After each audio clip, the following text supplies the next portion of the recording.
shot glass. Now take off your pants, or stand with us here by the coffee shop. Yes, you're invited. Try not to speak. Sit and look pretty. Laugh at the jokes we tell. Strut like you mean it and go with the flow. The world is a footnote to social grace. Sure, you're invited. Try not to speak. Sit and look pretty. Laugh at the jokes that we tell.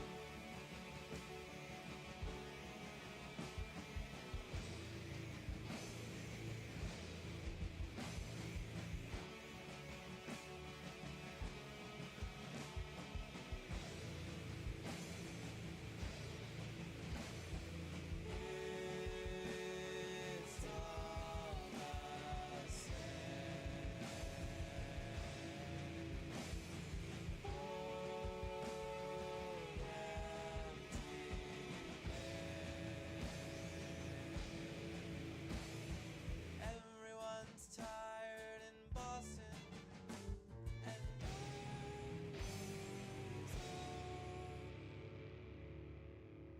so I'll walk out in the sun through the streets, feeling its breath on my skin. So I'll walk out in the sun through the streets,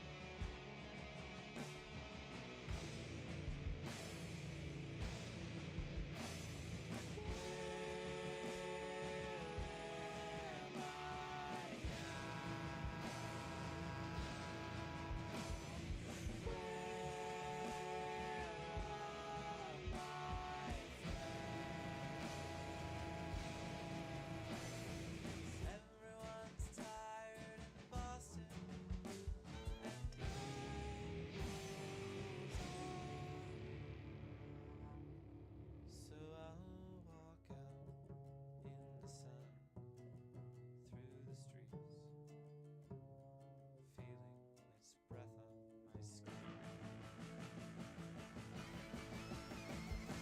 I'm gonna let myself live again. I'm gonna let my blood flow again. I'm gonna take in the world I've been hiding behind this bitter wall.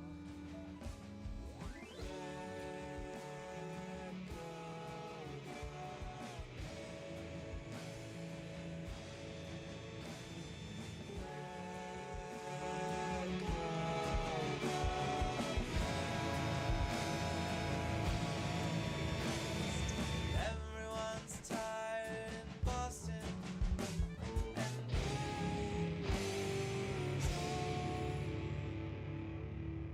so I'll walk out in the sun through the streets, feeling its breath on my skin.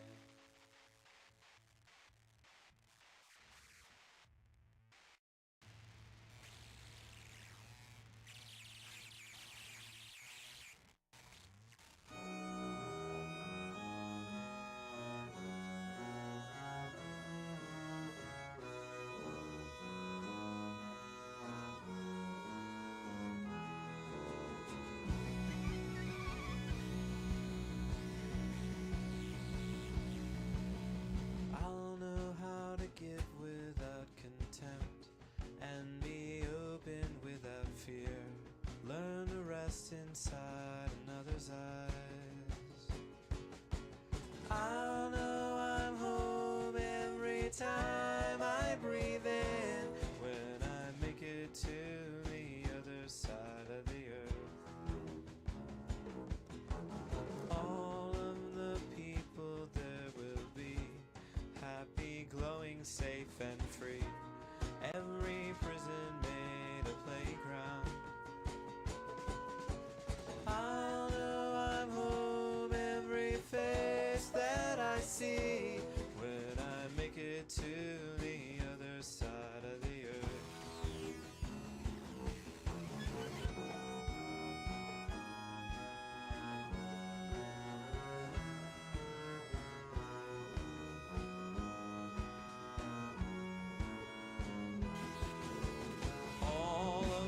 scars will melt away as I give into the sun, free from all my twisted memories. What is up, everyone? What's up? Oh, okay. I had some interesting stuff I wanted to react to. Here, let's switch this. Blah, blah, blah, blah. How do I... Oh, I just transitioned. Now I'm a woman. Okay, that's what the button is called in OBS, so it's not meant to offend anyone. Take that out of studio mode. And I usually close this dock, I think. Update separately. No. Okay, I'm done with this. Okay. No. Some it doesn't do how it usually does, where it just pops in right to the side like that. It wants to be like its own thing. Oh, there we go. There we go. Here, let me put it onto this side though. No, there we go. Yeah, okay. So we're live. Okay. Let me turn this music down. Alright. Yeah, there's a few things I want to react to. I'm probably gonna also practice some. Oh, hold on. I'm messing up here. I need to make a new window for Google Chrome. Bam. YouTube. Let me make sure I'm capturing the right thing. Nope. Oh no, I accidentally hit virtual cam for a little bit. That might have messed something up. Let's see here. We got output. Oh, everyone loves watching technical difficulties. Let's see here. Why am I drawing a blank on this? Oh, okay, I need to go here. Boom. Capture properties. This one? Yes. Perfect. Okay. Ooh, that looks good too, but that's just the unfortunate thing about reacting to comedy stuff is, oh damn it, I meant to make myself a little doc too. Oh well. The unfortunate thing about reacting to comedy stuff is you pretty much just want to laugh the whole time, which is not like really reacting, right? That's just, you're just enjoying the content at that point. So it's not like I guess really reacting is a weird way of putting that, but what I mean is you're not adding anything to it. Hold on, I'm trying to pull some things I wanted to watch and make a little doc for myself. Oh, no. Got that. This first thing I want to watch was somewhat serious. Not really, I guess. But this one is this. I kind of started this honestly, but I was like, I want to actually react to this, so I did not finish it. I think I got probably like 10 or so minutes in. And what I'm gonna try to do,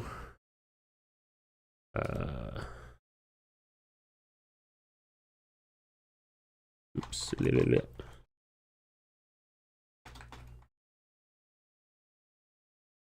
gonna try to record a video of these. Hair's all fucked. Record a video of these while I stream them, and then save the video. Oh, let me make sure my videos are saved in the right place. That is quite important. Settings, because I just updated OBS, so I haven't actually recorded a video on here in a while, so video where is it? Is it in advanced? Recording. File formatting, that's fine, but where's it saved to? Is that not in video? I thought that was in video. General? Folders, video mode.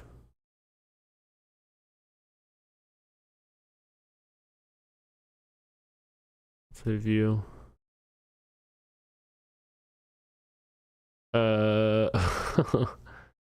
What? Output. Okay. Oh, I need to change this. Oh, can I not do it while I'm streaming?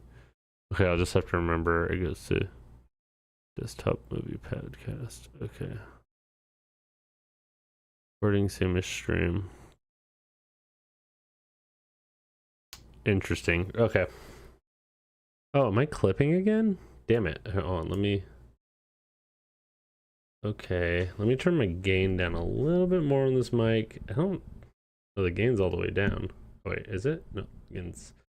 Blah, blah, blah, blah, blah, blah. Ah! Ah! Okay, it clips a little bit when I get really loud. There, I think I'm good. Okay.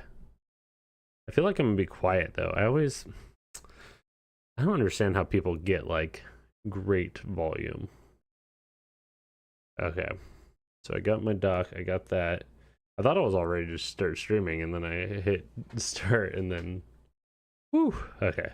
Here we go. Let's boom, boom. That should be good. Both those should be okay.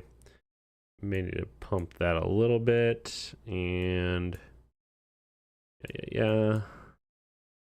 Is any of this really worth watching?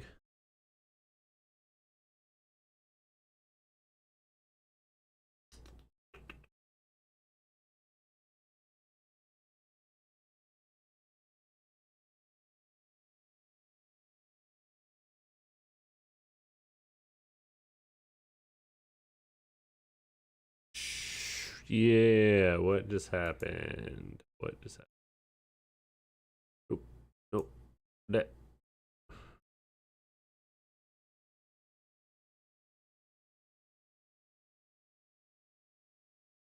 I don't. I don't know what else I could really react to right now. Honestly, this first thing's probably gonna take a while because it's a 45-minute video. God damn it, hair. I'm trying, guys. I'm trying. I got this haircut. Sucks. Sucks. Okay. First thing. Boom. That. Probably gonna start out where I. Yes, it did. Though oh, our frame nope, shut up. Yeah. Boom. Okay. Transition. Ah. Here we go. Oh, nope. Let's watch this. Let's watch this. Boom. Started recording. It's called Say for the sake of The argument. Alt-Right Playbook, How to Radicalize a Normie. So, sorry for slurring that. How to radicalize a normie. Your friend Gabe is starting to worry you. Gabe's always been just, a regular guy, not very political. Everyone he likes knows a video Gabe. games, sci-fi, comics, Star Wars, and anime. White guy shit. The only offbeat thing about him is you suspect there's like a 20% Honestly, chance he's a first. Not a single one of those things. Not even all those things combined is white guy shit. Bad start to a video already. Hold on, let's do the list again. Offbeat thing about him is Star Wars and anime. Not very political. He likes video games, sci-fi, Video games, sci-fi, comics, Star Wars, and anime. Are any one of those things strictly white guy shit? I mean, white guy shit. The only thing about him is I already kind of see like the leaning of this person's discourse here, and You suspect There you go. there's like a 20% chance he's a furry. For all intents and purposes, Gabe is a normie. But recently, Gabe's been spending a lot of time on some radically conservative. Hold on. Wait. He said there's a 20% chance he's a furry, but for all intents and purposes, he's a normie. I feel like furries are like one of the furthest things from a normie. What? Hold on. I want to see what this person's other content is forums after and this. listening Like, to what radically conservative podcasts world do they live in? and picking some radically conservative arguments with you and your friends. You never would have expected this, not from Gabe. And given the speed it's happened, it's worrying to think where it might be headed. How have the alt-right gotten their hooks into your friend? If you've ever known a Gabe, this video's for you. Here's how to radicalize a normie. Step 1, identify the audience. What you need to know before we begin is around 2013, the Nazis went online. Okay, Hate so groups in the US. I did pre-watch this. Not the whole video, but like the first 10 minutes or so. My hair. I did pre-watch it, this part, and I don't understand what they're saying here, but we'll see if someone else can explain it. As tracked by the Southern Poverty Law Center, had been growing in number since the Knots, but between 2012 and 2014, they dropped by almost a quarter. Okay. Patriot group Let's say patriot groups and patriot groups, which are, like nationalists. Patriot groups is a weird way to put that, but yeah, dropped on either side of 2013, but it's saying in 2013 it went up. groups dropped by over a third. However, hate crimes stayed about the same. Hate crimes did go down 5%, which is actually, if you think about it, that's huge. Huge. I mean, 5% that's huge.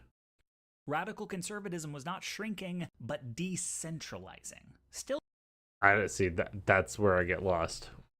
How did those numbers prove that?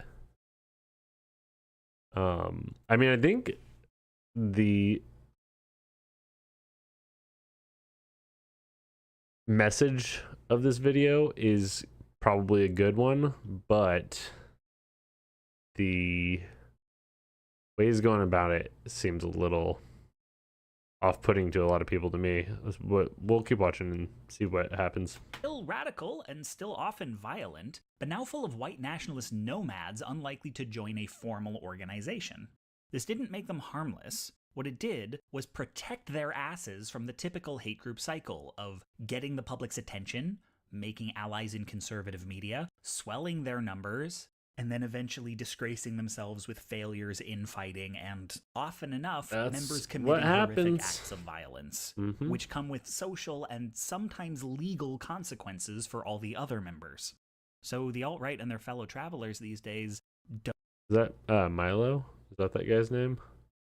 don't so much have members. I think I've only ever seen, if that is him, I think I've only ever seen that guy like a couple of times ever. Followers, viewers, and subscribers. This insulates them from their own audience. If Gabe, as a member of that audience, were to go out and commit a crime on their behalf, there'd be little doubt they had a hand in radicalizing him, but it'd be very hard to claim they told him to do it. On some of these sites where Gabe spends hours and hours of his day, he's never created an account or left a comment. The people radicalizing him don't even know he's there. This distributed nature is what makes the alt-right and the movements connected to it unique. You may remember a notable proof of concept for this strategy. Doing almost everything online has, as compared with traditional hate movements, dramatically increased their reach and inoculated them from consequence. The trade-off is a lack of control.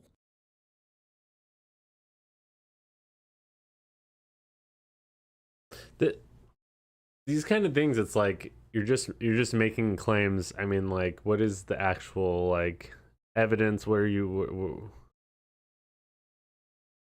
It's a weird argument to make. I mean, I don't know. Like, I agree with like the point of this. Like, it's people get radicalized online all the time. It happened to me. To some degree, it happened to me. So, yeah. And so we come to Gabe. Gabe exists at the intersection of the kinds of people the alt-right is looking for, straight white cis men who feel emasculated by modern society, Do we gotta do the cis shit still? I mean, like, normies, if you're trying to talk to normies, or if you're trying to put a message out to normies and like what they want to hear, or you're trying to reach out to them, get inside their head and help them, don't say cis. I mean, people are over that shit. It's not like, why is that a term in the first place? It's just dumb. Like, we don't need it. It's honestly like just pretty much used as an insult against people all the time. Like, I mean, we could go on about like white and stuff too. I mean, I don't care that much about that. That's so like normalized at this point.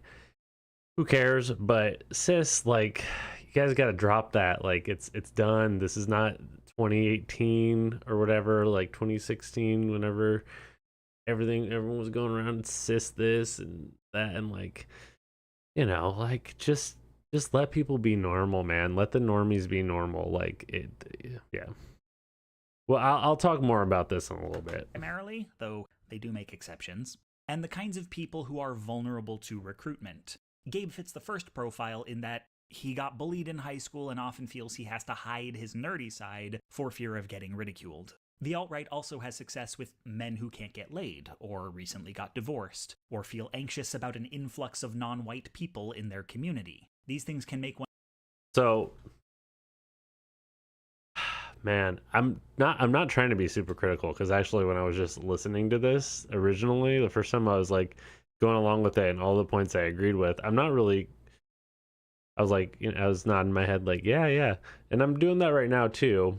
I still agree with a lot of this stuff, but he pretty much just conflated not having good luck with women or being divorced with being a racist, and those are just so far, like, you can't just lump those two things with the other one. It makes it seem, I don't know. People don't like that. You got to be a little more like charitable with these people. That's all.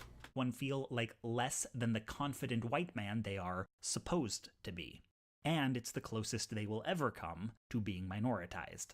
Regarding the second profile, it's important to note everyone wants to be a minority, don't they? Everyone always wants to be a minority. That's another thing that's annoying, but that Gabe is not categorically different from you or me. He's a cishet white dude. His problems... Cishet white dude. Who even knows what that means? Like, I actually do. But, like, normal people that are not chronically online do not know what that shit means. Like, I don't know. And this is off-putting. I can tell you right now, if I showed this to a lot of my normie friends, it'd be very off-putting. Are not unique.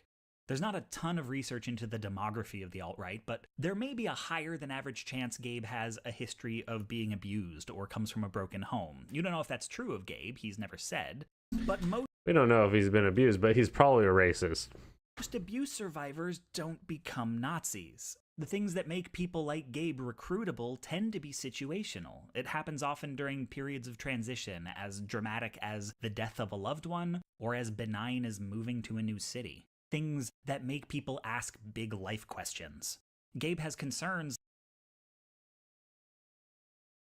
Are those the things that make you ask big life questions? What were the examples? Moving to another city and... Okay, death of a... Like Gabe, again, like, what are these examples? Like... Tend to be situational. It happens often during periods of trauma. Transition, as dramatic as the death of a loved one, or as benign as moving to a new city. Oh, as benign as moving to a new city. My bad. I misheard it. But then he says these kind of things make you ask big questions, which I don't think moving... I don't know. I guess maybe if you were rooted for a very long time, but I grew up moving around a lot, so maybe it's just so normal to me that that didn't really play as big of an effect as it would on some people. Things that make people ask big life questions. Gabe has concerns like economic precarity, not knowing his place in a changing world, stressful working conditions. In other words, Gabe is suffering under late capitalism, same as everyone, and it's entirely plausible he could have gone down the path to becoming a leftist. And see,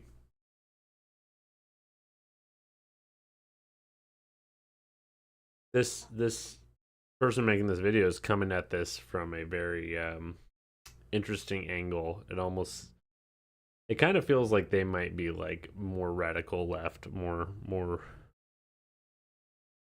far left socialist type of person, and I just don't know if that kind of messaging is ever going to get through to like someone who's not already either far right or like pretty far left. Because like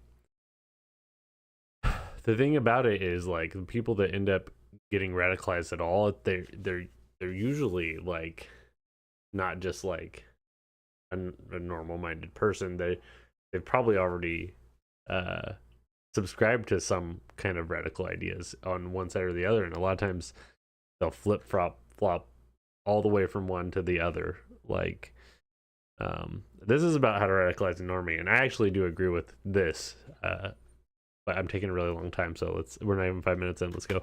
Now, this is not to make an economic anxiety argument. The animating force of the far right is and always has been bigotry. But the alt-right targets Gabe by treating his economic anxiety as one of many things bigotry can be sold as a solution to. It is their aim that when dissatisfied white men go looking for answers, they find the alt-right. It's not always dissatisfied white men either. I mean, there's plenty. I mean, look at like all of the Black and Latino people that are alt-right these days. Like, it's wild. Like, you're focusing on this one thing that doesn't matter, and it's making it like, I know you're using Gabe as an example. He's like this white dude, right? The cishet white dude. But the way you're going about it is just, it's you're not going to reach people. Before they find us. Step 2. Establish a community. Were Gabe pledging an old school hate movement, there would probably be a recruiter to usher him into an existing community.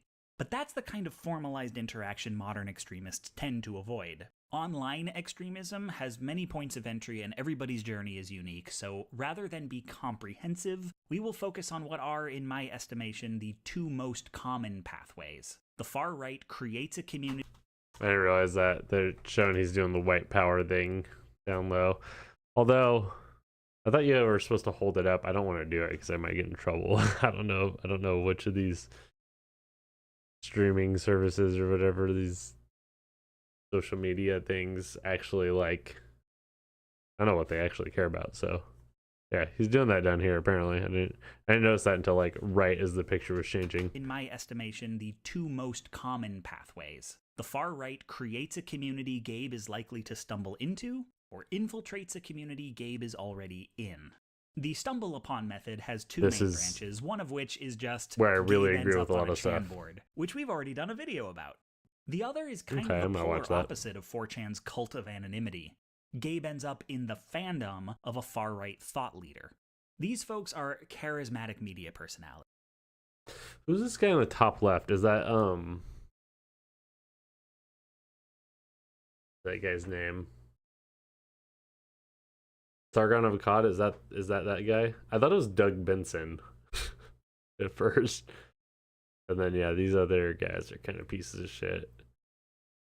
Ugh, yeah. I used to like Steven Crowder, and I used to like Jordan Peterson. I don't know where my fucking head was at. Like, oh God, I was so that's so bad. I don't know anything about him really. I know this guy is just basically Alex Jones' like predecessor, right? Like he's a InfoWars guy. He just basically just spreads misinformation. That's his entire job. And I think those guys make a lot of money too. So I don't know if he does anymore now that Alex Jones got sued for $1 billion. But oops. That's charismatic according to Gabe's tastes, not ours. I don't understand it either. And these personalities may gain traction on any number of platforms, from podcasts to reportage to blogging, though the most effective platform for red pilling is, and yes, I am biting the hand that feeds me, YouTube. They may get Gabe's attention through fairly conventional means, like talking about or even generating controversy to get themselves trending, while some of the more committed will employ dubious SEO tactics like clickbait, Google bombing, and data voids. But what they tend to have in common,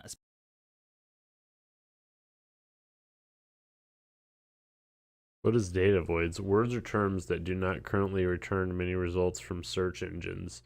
So if popularized, all results will be those. Oh, okay. Data voids.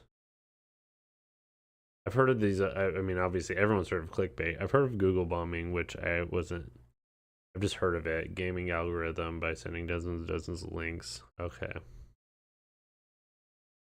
Especially the most accessible ones, is that they don't present themselves as entry points to the radical right.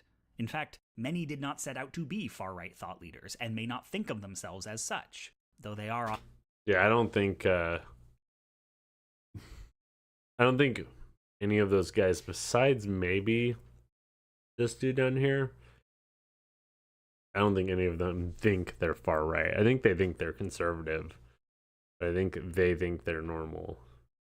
I do think he knows he's lying. Crowder knows he's lying. Again, I don't know that much about Sargon or this dude down here. I think Jordan Peterson knows he's lying too. I think he thinks a lot of what he says is true, but I think he knows like the fundamental lie is that everything, all the little truths that surround that fundamental lie, that he can kind of like just work around without ever touching the lie, and he can just like kind of use these little truths that are like sometimes half truths and just get you to believe the lie that they surround without actually like. He's like way too smart and cunning. Like that's how he got so big. So often selling products of which the alt-right are among their biggest purchasers, and it's not like they're turning the money away. So there's that. How they present is the same way anyone presents who wants to be successful on social media. Accessible, approachable, authentic. The face-to-face relationship a budding extremist forms with their recruiter or the leader of... Oh, is this that movie? Oh, dude, this movie is so good. That's Patrick Stewart, by the way. He plays the leader of this neo-Nazi gang in this movie. Oh, what is that called? It's like green something. The green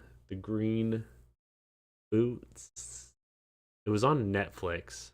Anyway, try to find this movie. You can probably look up Patrick Stewart, white supremacist or something movie. And then I think it's Anton Yelchin's. Wait, is that his last name? Anton Yelchin? That sounds wrong. I think it was the last movie he made. The kid from like Star Trek, the new Star Trek movies, and he was an Odd Thomas. He was like a big rising star at the time. That's a great movie though. It's really gory, so just heads up for anyone who's not into that. Chapter are here folded into one parasocial relationship with a complete stranger. Why this person appeals to Gabe is they're not selling politics as politics, but conservatism as a kind of lifestyle brand. They rely heavily on critiquing or... I think he said something earlier about like maybe we haven't gotten there yet. Ridiculing the left. Feminists are oversensitive, black people unintelligent, queer folks doomed to loneliness, and trans people insane. Now, I don't know if it's a coincidence that these are all things Gabe thinks about himself in his low moments. By contrast, they don't sell conservatism as having sounder policies. I don't know who this guy is either, but I've seen him a couple of times on like debating. I think Stephen Woodford from Rationality Rules might have debated with him. Might have been him. Alex O'Connor might have. I don't remember, but I don't know really anything about this guy. But apparently, yeah, is he a white supremacist? I guess I don't know. I know that he's, from the clips I've seen, he is not not a good person. But I didn't know he was, far right necessarily. Or a more coherent moral framework, but that abandoning progressive principles and embracing conservative ones will make Gabe happier. Remember, Gabe isn't looking for white nationalism or misogyny. What he wants is the cure to his soul sickness. And these friendly micro-celebs are here to offer a shot of life advice with politics as the chaser. It is extremely important that politics be presented as a set of affects, not a set of beliefs. The second pathway is infiltration, which is its own beast. Media personalities sometimes become gateways to the right almost by accident. They do something edgy, a part of their audience reacts positively, and facing no real consequence, they do it more. This leads to...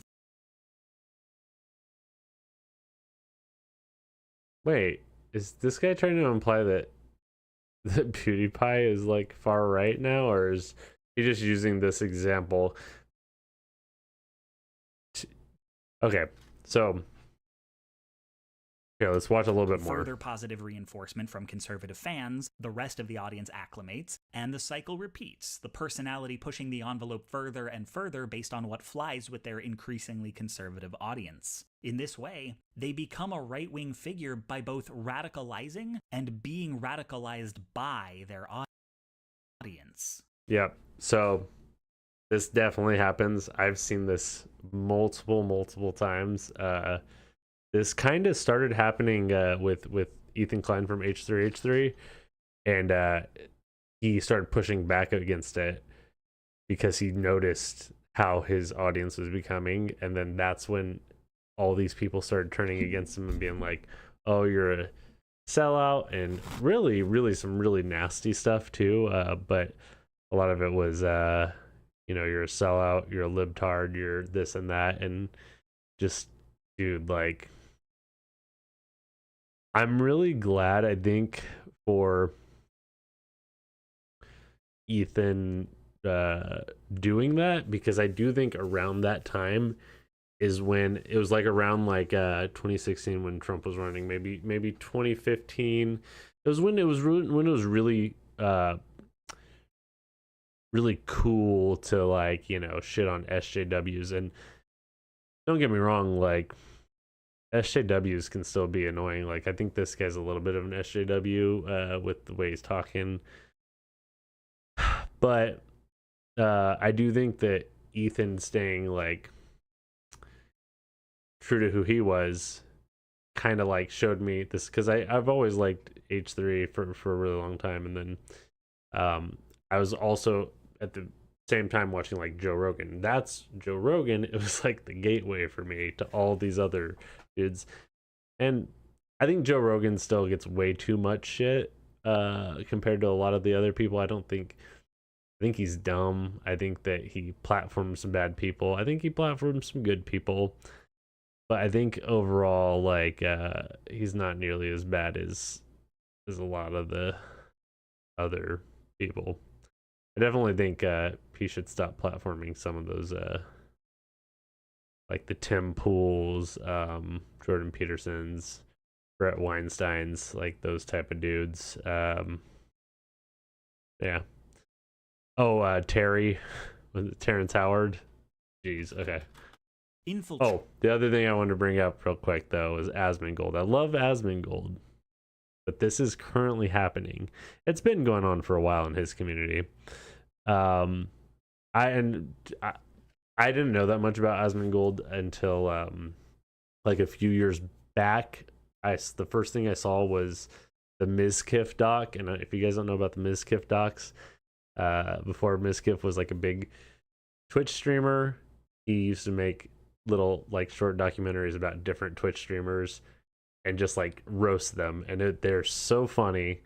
And I saw the one, I used to watch all of his docs, and most people, when they'd react to their own doc that he made of them, they would just get so butthurt and they'd be like, who is this guy? Like, what the fuck? Like, who is this guy?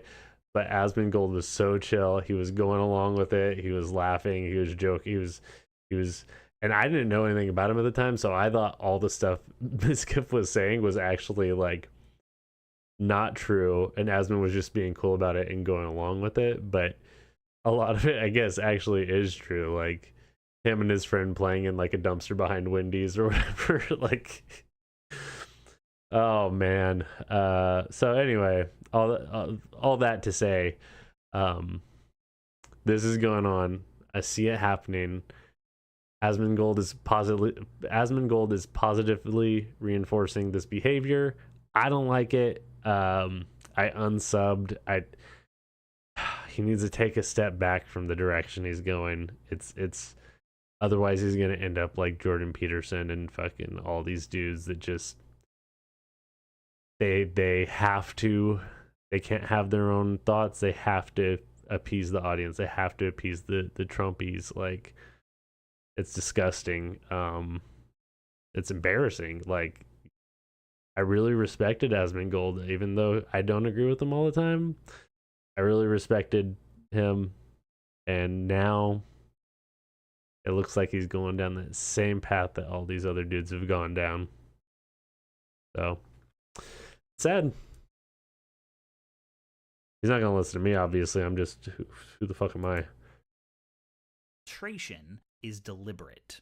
The far right will reliably target any community that has 1, a large white male population, 2, whose niche interests allow them to feel vaguely marginalized, and 3, who are not used to progressive critique of said interest. This isn't to say progressive critique doesn't exist or hasn't been baked into the property from the beginning, but that it has been so far easy for white guys to ignore.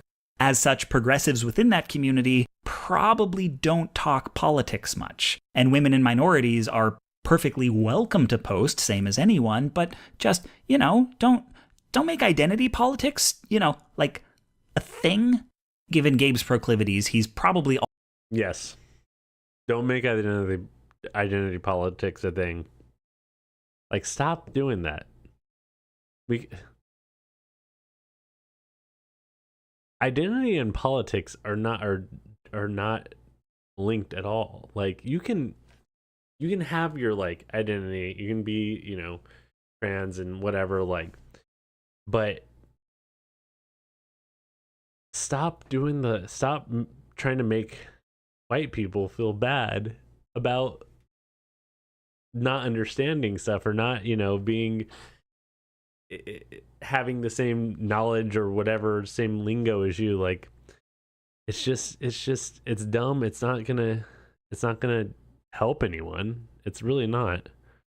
It's just gonna push people away. You're alienating the people that you're currently talking about in this video.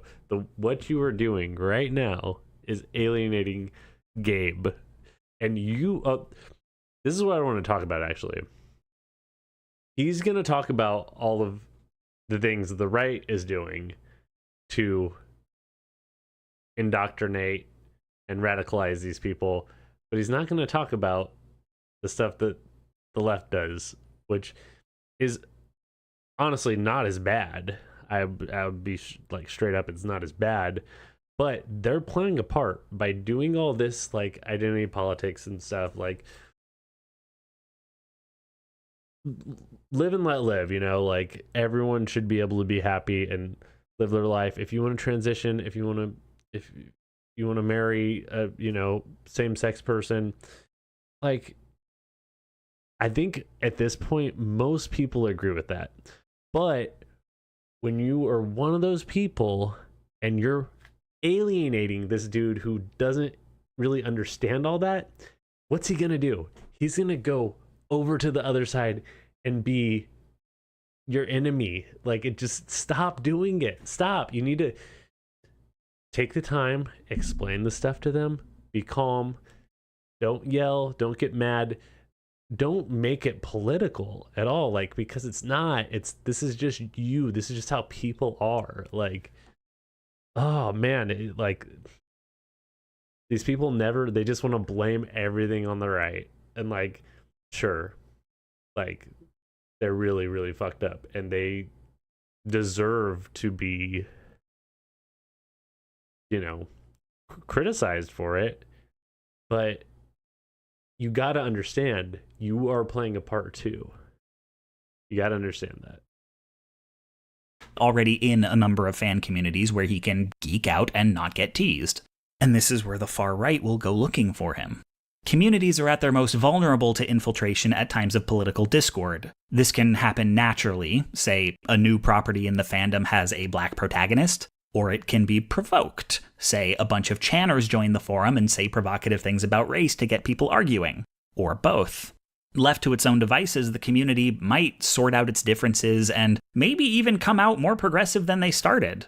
But with the right pressure applied in the right moment, these communities can devolve into arguments about the need to remove a nebulously defined politics from the conversation. See, and all of this stuff is true also.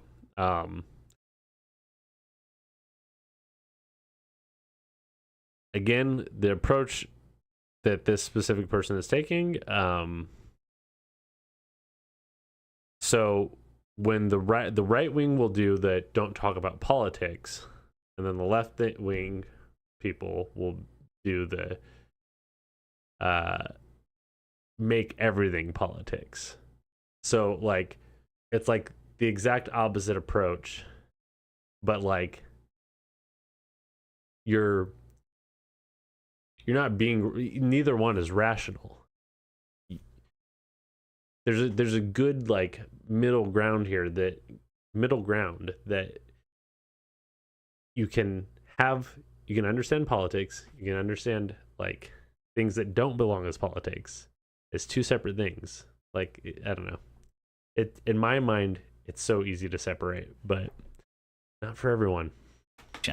The adage about bros on the internet is political means anything I disagree with. But yes, it would be more accurate to say here, political means anything on which the community disagrees. For instance, Nazis are bad is an apolitical statement because everyone in the community agrees. It's common sense and therefore neutral.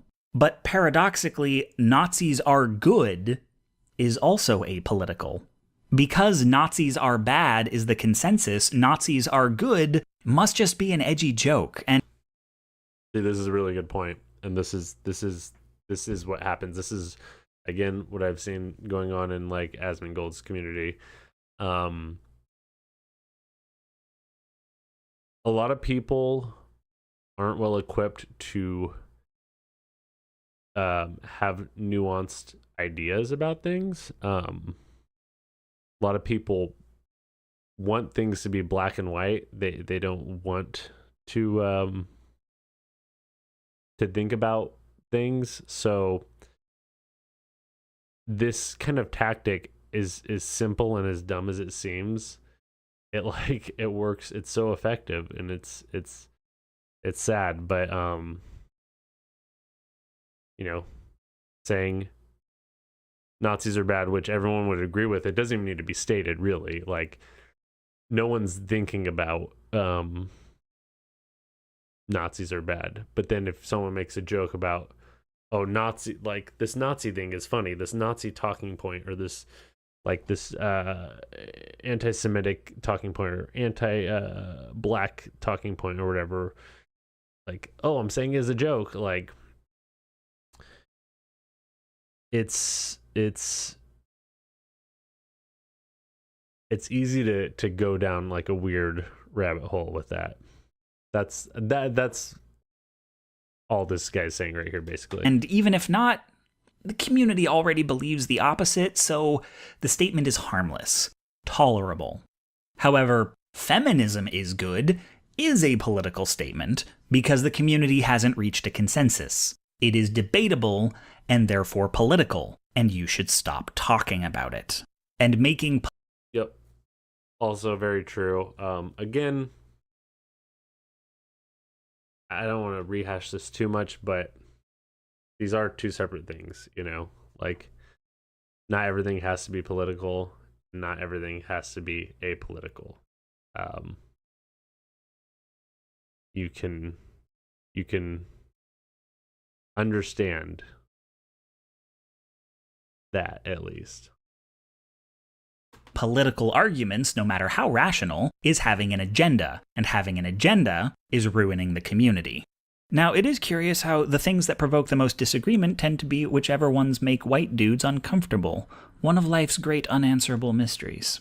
You can gather where this is going. A community... Again, with the white dudes thing, come on, that's literally how everyone works. If you're surrounded by people making you uncomfortable by what they're talking about, like, imagine being a gay person, right? And you're in a community where everyone is talking about, like, oh, gay people are weird. Like, I don't like them. It's unnatural. God doesn't want gay people. You're gonna feel uncomfortable, and you're gonna get alienated from. All right, let's just continue the video. It looks like chat's working now. That doesn't tolerate progressivism, but does tolerate Nazism, is going to start collecting Nazis. Nazis whose goal is to drive a wedge between the community and the left. Once the left acknowledges, hey... That also happens with, like, far left type people, too. But I will say, I've seen more obvious and... I've just seen way more obvious examples of the right wing people doing this, so I don't want to put too much stuff on, like, left wing or liberals or whatever, because they don't, from what I can see, they don't do it as much. But you got to realize your place in radicalizing these people too. So your community's developing a Nazi problem. The Nazis, who are, remember, trusted apolitical members of the community who might just be kidding about all the Nazi shit, say, "Did you hear that, guys? Those cultural Marxists just called all of us Nazis." Wedge. Yeah, that's shit is so annoying. Similarly, any community members who say, "But Nazis, though," are framed as infiltrators pushing an agenda, even if they've been there longer than the Nazis have. They get the wedge too. This is how fandoms radicalize. They are built as, yeah, I'll say it, safe spaces for nerds, weebs, and furries, and are told that the left is a threat to their safety. And given a choice between leaving a community that has mattered to him for years and simply adjusting to the community's shifting politics, the assumption is that Gabe will stay. This assumption is right often enough that a lot of fandoms have been colonized. It is very often. Unfortunately, I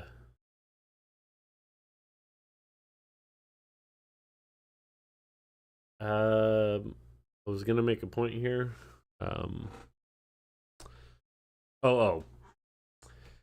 The whole wedge thing. He said something about, even though the other person was there earlier. I mean, how long you're part of, like, a community doesn't really matter that much. It's about, like, who's right and who's wrong, right? Like, it doesn't matter if you're there longer. Like, the Nazis could have been there first, and, like, someone new came in and is trying to help. Like, you being there first is I don't know why that even matters. I feel like a lot of, actually, it seems like we're only 12 minutes in. Seems like a lot of the stuff added to this video is almost for no reason. Like the white, cis, blah, blah, blah, blah, blah, all this extra language. Like, if they just got to the point with this video without, like, all of the, like, and antagonistic language, I think it'd be a better video overall. But again, I think the underlying point and message is correct. So what is true of both these methods, Gabe finding the right or the right finding him, is that Gabe does not come nor stay for the ideology. He's here for the community, the sense of being with his people, of having his fears validated and his enjoyment shared. The ideology is simply the price of admission. Step 3. Isolate.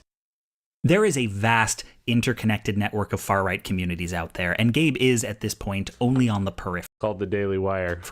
In order to keep him in, they need to disrupt his relationships to other communities and become more and more his primary online social space. Having made this space hostile to the left, they now seek to break his connections to progressives elsewhere in his life.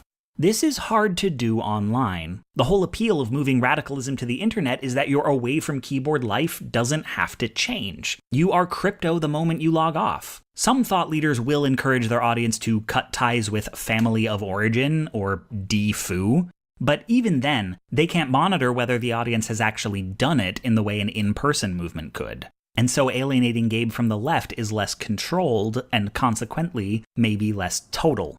How much Gabe isolates is up to him. But the vast majority of far-right media presumes an alienation from the left. See, even this person is making the black and white fallacy of there's the left and there's the right, and you're on one side or the other. And realistically, most people are have like a more nuanced opinion of things. Like they've lived their life. They're not basing their opinions on things they've read off the internet. They're basing their opinions off of their lived experiences. And while they may be uninformed a lot of times, that's how they're forming their opinions. So they're not most people aren't really like left or right. And it seems like to this person, there's you're far left or you're far right, and that those are the only two things, and it's just not. Everyone needs to know that it's this weird like culture war going on. It's so crazy. I mean, obviously, like all this stuff they're showing right now, making fun of the left. Yeah, they do that, and you know, left wing people do it too. Liberals do it too. So, you know, whatever. Making fun of people isn't really the problem, right? Like the losers at Pride, feminists destroyed, blah, blah. That's not really the problem. It's more like the overarching system that he's displaying.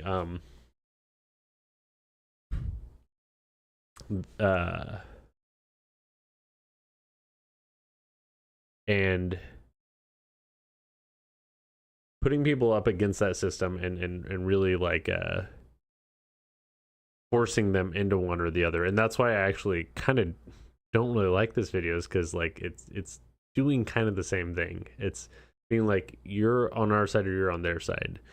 Yeah, so part of conservative bloggers and YouTubers making the left look pathetic is doing a lot of takedowns and responses. This is a constant repetition of the left's arguments for the purpose of mockery. And for Gabe, it starts to replace any engagement with progressive media directly.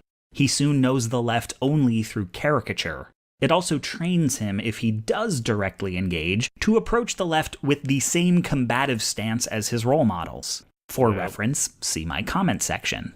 And this is only if he doesn't partake. It is funny, though, like how ironic a lot of this stuff is, because at the same time, this guy's saying, cis, het, white, dude, blah, blah, blah. Like, those are all the alienation tactics from the left or the liberals or the Marxists or whatever. Like, you know, it is ironic, really. In one of the many active boycotts of SJW media. In addition to mocking the left's arguments, they also... See, these are the dumbest ones. The movie stuff, it's like, guys, oh my god, like... who cares? These, literally, right-wingers, they go after these fiction movies. Like, who cares? Like, oh, the guy's black, like... that guy wasn't black before in the old movie. It's like, so why do you care? If it was like a historical figure, if they like tried to do like the Napoleon movie, but it was like, it's a black guy now, like, obviously, come on, let's be real. But this kind of stuff, Mad Max, Star Wars, Captain Marvel. It's like, guys. Curiously, appropriate them. This is one part sanitization because liberal centrism is more socially acceptable. Indeed, many figures on the outer layers think of themselves as moderates even as they serve as gateways to radicalism. But also, many of Gabe's problems could be addressed by progressive leftism. So they Many of Gabe's problems could be addressed by progressive leftism. Is he going to explain what that means, or is he just going to leave that as a blanket statement? I think he's going to leave it as a blanket statement because I don't think that's true, first of all. And I guess it also depends on what you mean by progressive leftism.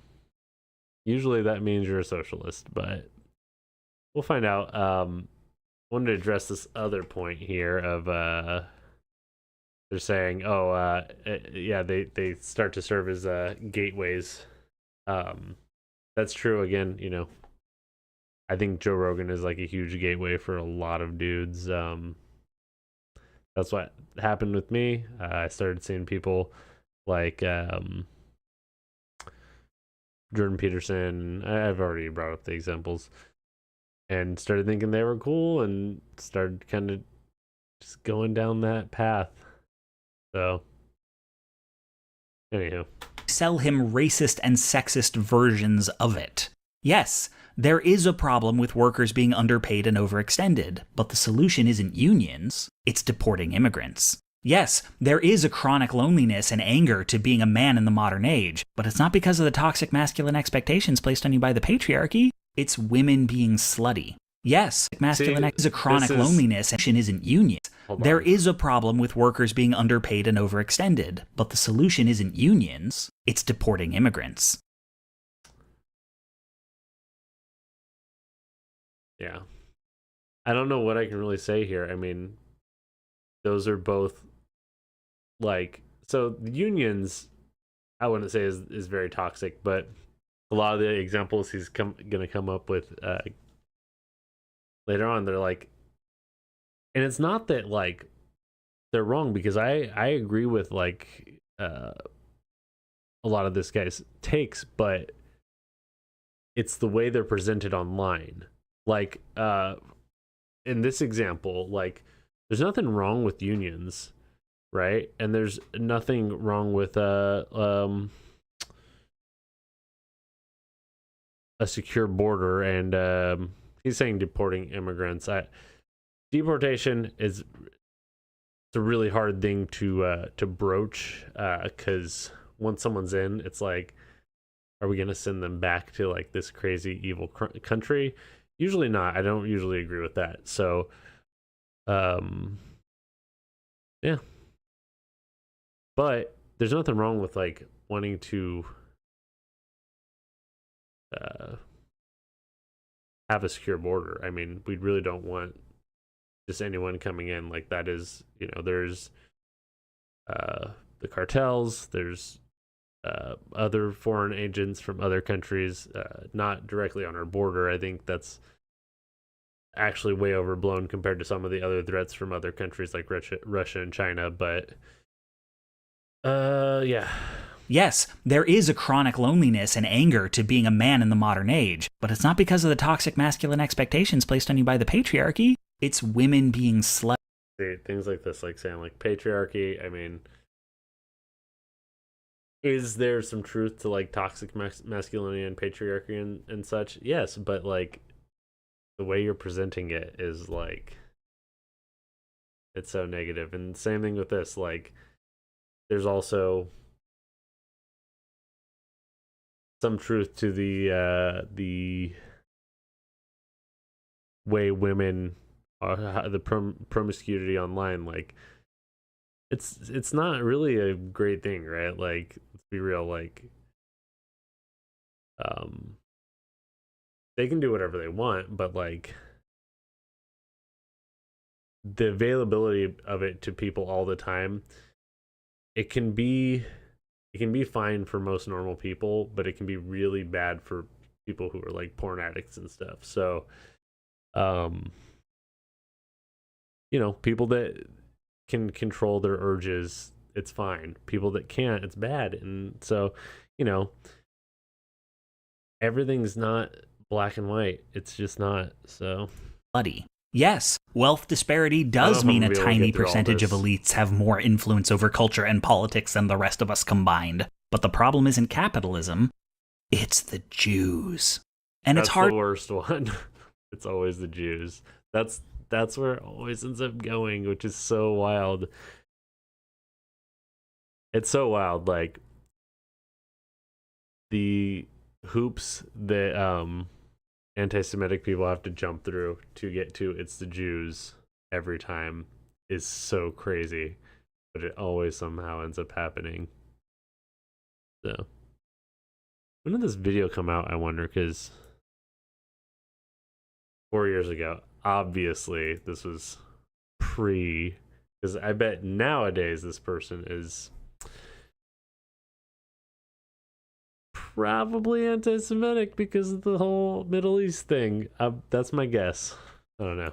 Hard for Gabe to reject any of these ideas without, in the process, rejecting the progressive ideas they're copied from. The right's take the red pill is, to the untrained eye, similar to the left's get woke, or at least the Bowdlerized version of get woke that is no longer specifically about race, which came to fashion once white people started saying it. Grumble, grumble, grumble. What? Take the red pill or reject them both. Either is a step to the right. What?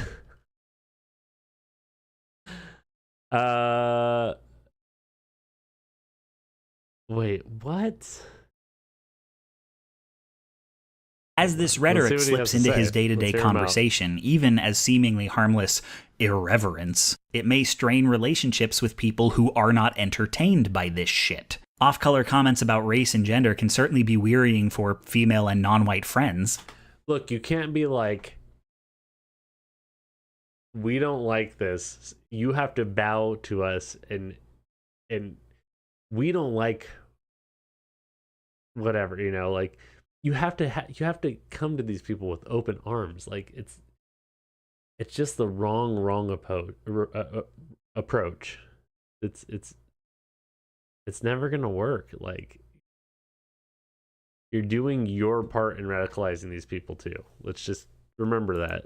Which can lead to a passive distance or an eventual confrontation, which only seems to confirm what his reactionary community says about liberal snowflakes. If he says these things on social media, he may get his account suspended. And if he comes back under an alt, you can bet his new reactionary friends will be the first to reconnect, applaud the behavior that got him banned, and repeat should he get banned again. A few cycles of this, and he's lost touch with everyone else. Also, his adoption of the insular, meme-laden terminology of his community makes him less and less comprehensible to outsiders. Over time, sources of information get replaced with community-approved ones. Conservative news, conservative YouTube, conservative Wikipedia if he's really committed. Yep. All of that is true. I mean, absolutely. I went down this rabbit hole. I was probably like, I was never like openly out and like super conservative. I never was even super conservative, but I was repeating the points. I was unknowledgeable on the things I was talking about. I was not doing research. I was listening to Joe Rogan and people that would go into Joe Rogan. It's really embarrassing to say, but yeah, I was getting suggested more and more stuff on YouTube. That's how Google works too. Like, Google's tied to YouTube, so you start seeing the right-wing media on all your Google news and what have you, and it's a slippery slope. It just happens. And I want to remind the liberals and people on the left that by alienating these people, by shaming them, you're helping this, you're actually pushing them in that direction. So I just want to remind you about that. Algorithm soon takes note and stops recommending media from the left. He stops watching shows with a liberal agenda, which usually means shows starring women and people of color. Now, there is evidence that the human mind responds to fictional characters similarly to real people, and that consuming diverse media can decrease bigotry in ways roughly analogous to having a diverse group of friends, which is one of many reasons we say representation matters. By consuming a homogeneous media diet, Gabe stymies his ability to have even parasocial relationships with anyone who isn't a cishet conservative white dude or one of their approved exceptions. To the extent that any of this happens, it happens at Gabe's discretion and at his own chosen pace. It has not been forced on him, only encouraged and rewarded. But the fact that it hasn't been forced can make him all the more willing to accept it, because it seems safe to consider. Even though his life and social circle are changing to accommodate, he does not feel committed. But many Gabes have walked these halls, and if they close the door behind them, there is nowhere left to go but down. Step 4. Raise. And I hate to keep doing this, but just to be clear, that's what happens on the left too. When you get like radical left-wing stuff, you end up going down a slippery slope, and everything you start to see is like this, like they're whatever the example is. I can't think of anything off the top of my head, but say whatever. It's the Jews be. Shut the fuck up. Let me have my bagels. Hey, Hadrian, how you doing?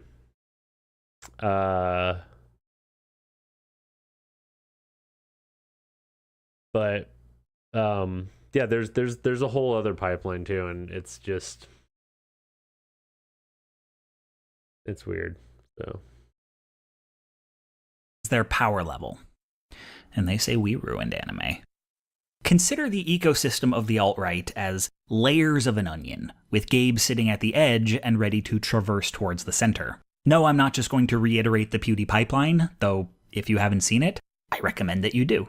The outer layer of the onion is extremism at its most plausibly deniable. Without careful scrutiny, the public-facing figureheads could pass as dispassionate, and the websites as merely problematic rather than softly fascist.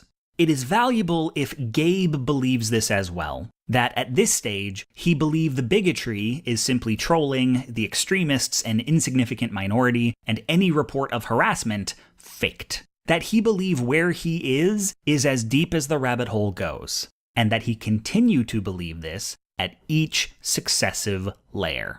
People in the deepest crevices of the alt-right self-report getting red-pilled on multiple issues at different times in their journey to the center of the onion. If Gabe's first red pill is about the SJWs coming for his free speech, he'll think that's all anyone in his community believes. There's no real racism here, people are just making a point about their right to offend people. Then, when he gets red-pilled on the white genocide, he'll laugh at those alt-light cucks who tried to sweep the race realists under the rug, and at himself for having once been one, but acknowledge that those channels and websites are still useful for onboarding people, so he won't denounce them. At the same time, nobody takes those manosphere betas seriously. And this process is reiterated with every pill swallowed. Gender essentialism, autogynephilia, birtherism, Sandy Hook truth, Pizzagate. Oh my god, I don't even know most of these things. Now we're getting to the one. I don't know what the gender essentialism, autogynephilia, birtherism. I don't know what any of these three are. I know Sandy Hook truth, Pizzagate, QAnon. QAnon, if he's really out there. The heart of the onion is typically the Jewish question, but these can happen in any order and in any number. But each layer sells itself as being finally... came across that autogynephilia or whatever the other one was. Birtherism? What's autogynephilia? Hold on, I gotta know what that word means real quick. How do you spell it? Autogynephilia is a psychological condition that describes a male's tendency to be sexually aroused by the idea of himself as a woman. It can also be defined as an identification with the desired sex, which can lead to desire to actually be that sex. The term comes from the Greek word of oneself as a woman. What? How was that a right wing? Did they do that? Is that a thing that like the right wing people do? Is they want to be a woman? I have, this is like way outside of anything I've seen. I don't know. Maybe that's true. The ultimate truth. Each denies the validity of the others. The layers ahead, they don't exist, and you are certainly not being directed towards them. They're just the fevered imaginations of overreacting liberals. While the people behind are asleep, where you are now awake. That's why they chose the red pill as their metaphor. Take it, and everything will be revealed. That's why it cozies up with conspiracism. But what's supposed to follow is that this knowledge help Gabe in some way, and it doesn't. Blaming immigrants doesn't act. If you're using the analogy of the red pill, did taking the red pill help Neo in some way? I mean, like, it's arguably, when you take the red pill, you're agreeing to have a really shitty life, but you're fighting the good fight. And yeah, I disagree that that's the actual truth. You know, they were smart. They took red pill. Like, everyone would have wanted that. That's the cool guy pill in the Matrix, right? Actually fix the economy, and hating women doesn't make men less lonely. But having been alienated from everything outside the onion, once that sinks in, the only recourse on offer is to seek out. Play speedy making. Do you want me to speed it up? Is that what you're saying? I'll speed it up a little bit. It's getting very repetitive. So let's 1.5 it. It's a racing game. Oh, okay. Here. I am going to speed this up to 1.25 though, because this is getting very repetitive at this point. The next pill. And pills are easy to find. Those within the network have laissez-faire relationships, even if they on paper disavow one another. When they need a source or a guest host, they aren't going to go to the left. They're going to feature each other. The left is the enemy. Their ideas are beneath consideration, and the only reason to engage them is for public humiliation. But you can interview a Western chauvinist, and that doesn't mean you're endorsing him. Just, it's fine to hear him out. Nothing should be off limits in the marketplace of ideas. Besides, Nazis are apolitical. And because these folks keep showing... And this is where, like, I disagree a lot with how people frame Joe Rogan. While he's gone pretty far right, and it's just like, especially with the COVID stuff, especially with the RFK stuff, like it's kind of crazy. But he still does have like pretty far left people on, and he endorsed Bernie Sanders at one point. Like, while he is a gateway, he's just a moron. He's not trying to. It's not like Insidious. So he just he's an old meathead guy. He's an old school meathead guy from Boston. He doesn't really even realize what's going on. It's not his fault. But not to excuse him, but he's not malicious like some of these dudes out here. Showing up in each other's metadata, regardless of what they say, Google thinks there is definitely a relationship between the guy just asking questions and the guy denying the Holocaust. Gabe is softly exposed to many flavors of conservatism, just slightly more radical than he is now, and is expected, at the very least, to not question their presence. This is an environment where de-radicalizing, listening to the left, would be sleeping with the enemy. But radicalizing further, you do you, buddy. Gabe's emotional journey, however, is somewhat more complex. If you spend any time reading or watching reactionary media, you've probably noticed it's really fucking repetitive. It's a few thousand phrasings of the same... Ironic at all? Oh man, it's... This person is like so... detached from reality right now, but it sucks because I don't want to be too critical of them because they're right about the right wing people too. And meanwhile, I'm just repeating myself, but I'm just responding. I'm reacting to this. So what else can I add if I'm just hearing the same points over and over, you know? But yeah, I mean, it's very repetitive. I would say, in general, the right wing stuff is more repetitive because there's like not actual like facts. There's not actual like detailed, in-depth analysis of anything. It's all very surface level. Check what Discord. Who's this? Is this Jake?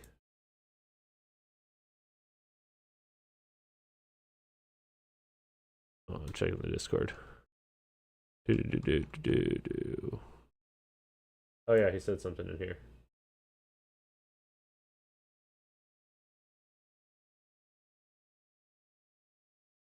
This. Wait. Someone's spamming.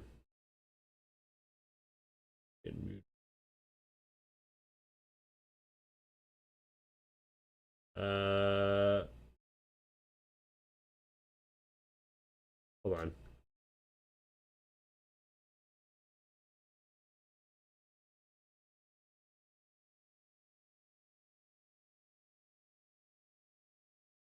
Do the shaker.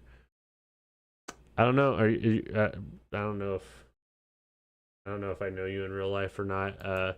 If I know you in real life, just text me because I did invite someone. But it looks like I'm just getting spammed some crap. So I'm gonna have to edit this video now at this point. So here we go. Same handful of arguments. Like, there's only so many jokes about attack helicopters. But these people just crank out content, and most of it's derivative. The reason to pick one personality over another isn't because they say something different, but because they say it differently. Gabe just picks the affect it's delivered in. Repetition dulls the shock of the most egregious statements, making them appear normal and prepping him for more extreme ideas. Meanwhile, the arguments themselves, they're not good. Like, BreadTube will never run out of shit to debunk.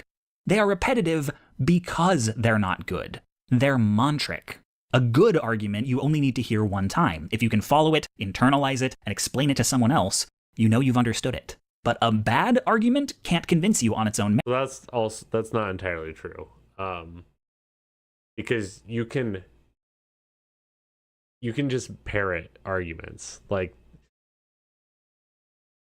you have to like have a deeper understanding of just hearing an argument and then repeating it. Like, I know he's saying understanding and repeating, but what do you mean when you're saying understanding? Merits, so it will often rely on affect. This can be the snappy, thought-terminating cliche, or the long, winding diatribe that sounds really sensible while you're hearing it, but when someone asks you for the gist, you can... Yeah, Jordan Peterson, Ben Shapiro both do this shit. Only say, go watch these 17 videos and it'll all make sense. They say a whole bunch of shit, but they really said nothing. Both these approaches are largely devoid of content, but gosh, if they don't sound sure of themselves. And that mode can be very persuasive. But it doesn't stick the way a coherent argument does. It needs to be repeated, the affect replenished, because the words matter less than the delivery. There needs to be a steady stream of confident voices saying, we've got this shit figured out and everyone else is stupid, or Gabe's gonna notice the flaws. They are not well hidden. And the catch-22 of returning to that stream over and over is that these communities are stressful even as they are calming. People afraid they will die virgins go on. People are...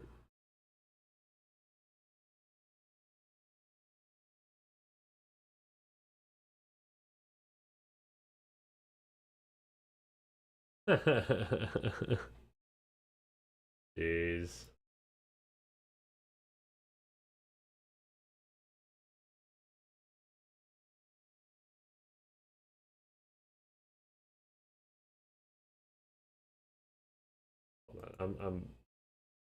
I can worry about these guys later. They're trolling me.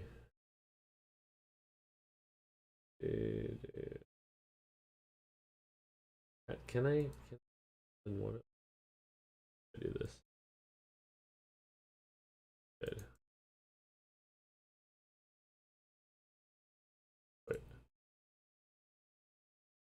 And hold down shift when clicking delete message to bypass this confirmation entirely. Oh, okay.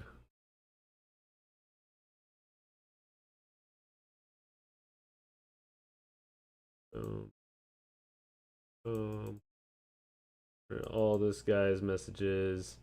Literally have a racist in my Discord from watching this video. That is hilarious.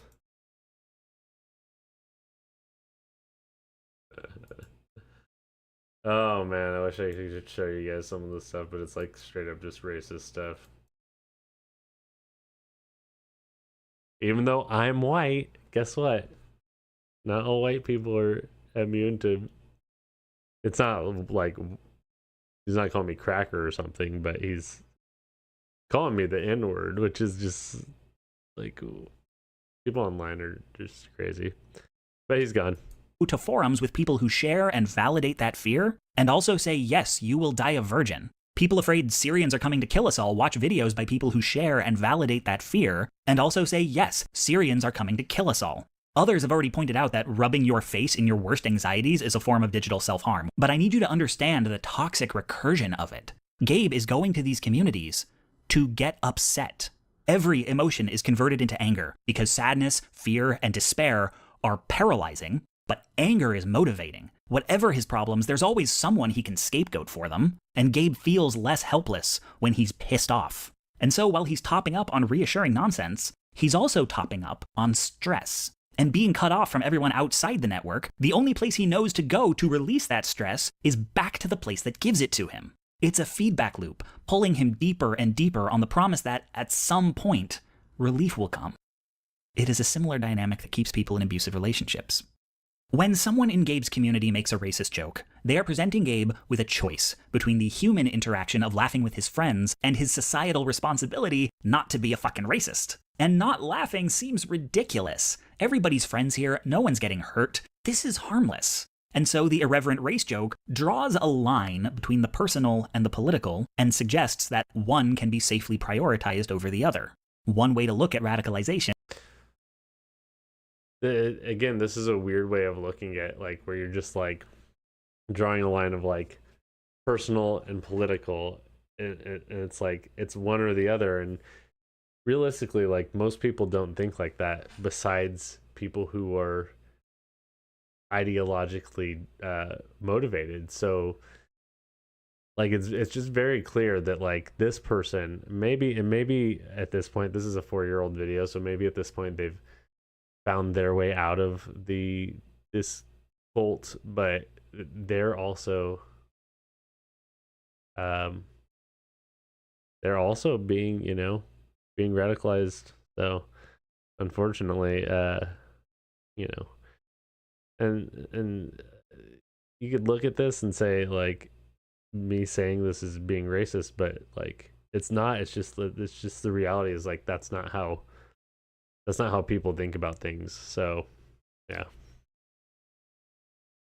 is being asked to stick with that seemingly innocuous decision as the stakes are raised incrementally. First with edgier humor, and then comments that are funny because they're shocking, but you couldn't really call them jokes, and then funny comments that are also sincerely angry. But in each instance, since he laughed with his bros the last time, it stands to reason he should keep favoring the person. There's a really easy way to draw the line between what's humor and what's not humor, and it should be intuitive to most people, but for some reason it's not. Yeah, D-Canes, that was crazy. Zenom, it looks like we're getting bombarded by by Nazis or something, which is crazy. That's so crazy. Do they just float around? Who's this guy? Yo, I'm not playing this game. I'm sorry. Like, I don't know why you're popping into my Discord and just telling me to play a game. I'm watching a video right now. Okay.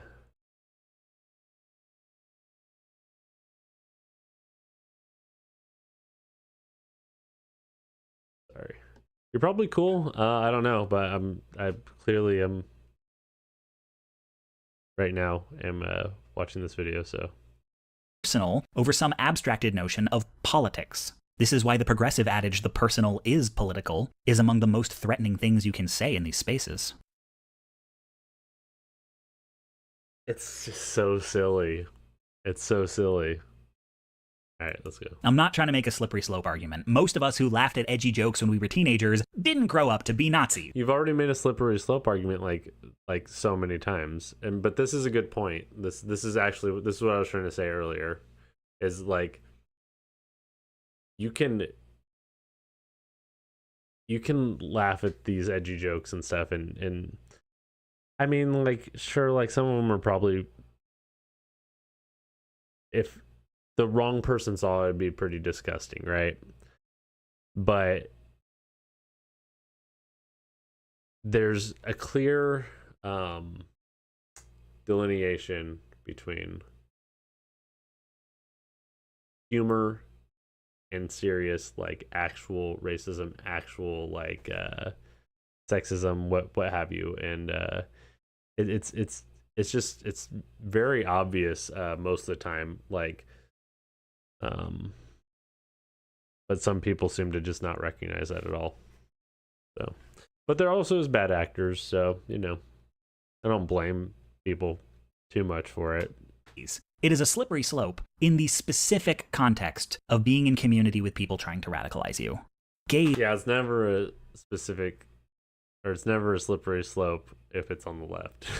is what he's getting at here, which is just wrong, but yeah. Is a lonely white boy in need of friends, and laughing at a racist joke is personal, and not laughing is political. Staying in a community that has Nazis in it is personal, and leaving is political. The personal is what brings people together, and the political drives them apart. The only if some of them are bigots part of that sentence is usually lopped off. There's this joke on the internet that nerds perceive only two races, white and political. Following that logic, what could be more apolitical than an ethno-state? They are banking on his willingness to adapt his beliefs to suit an environment that meets a need. That same need can be satisfied by white nationalism. There are few things more seductive to people who doubt their own worth than being told, you are valuable simply for being white. And you can sub in male, cis, straight, allosexual, or able-bodied. It just takes priming. By the time Gabe officially embraces bigotry, he's already been acting like a bigot for months. The red pill is just the moment he says it out loud. Change Gabe's surroundings, and you change Gabe. Step 5. The final step in a traditional extremist group would be getting a mission. But that is one thing the alt-right can't do. Discord getting blown up again? What the f? You need a dyno substrates and dyno restart bot, red start bot. I'll have to look into that. Thank you. Appreciate it. Once you start giving clear directives, you can't play yourselves off as a bunch of unaffiliated hashtags and think tanks. You are now a formalized movement accountable to its followers, and can be judged and policed as such. To my mind, Charlottesville was an attempt to become such a movement, taking things offline and getting all the different groups working collectively. And as so often happens when these people get in the same space, especially with no official leaders and no means of control over their members, it backfired. Their true colors came out before they were ready, and a counter-protester lost her life. This would be the point where historically an extremist group starts to disintegrate. Their veneer of respectability gone, they are now hated by the public, the media wants nothing more to do with them, and everyone not in jail turns on each other or goes underground. This is also the point where the liberal establishment says, my job here is done, and utterly fails to retake control of the narrative, allowing the next batch of radicals to pick up more or less where the last one left off. But to an already decentralized group like the alt-right, Charlottesville was bad, but eminently survivable. People retreated back to the internet with its code words and anonymous forums, but that's where much of the work was already done anyway. The platforms where they organized kept tolerating them, the authorities didn't classify them as terrorists, and any disgraced figureheads were replaced with up-and-comers. The major change in strategy— Hold on.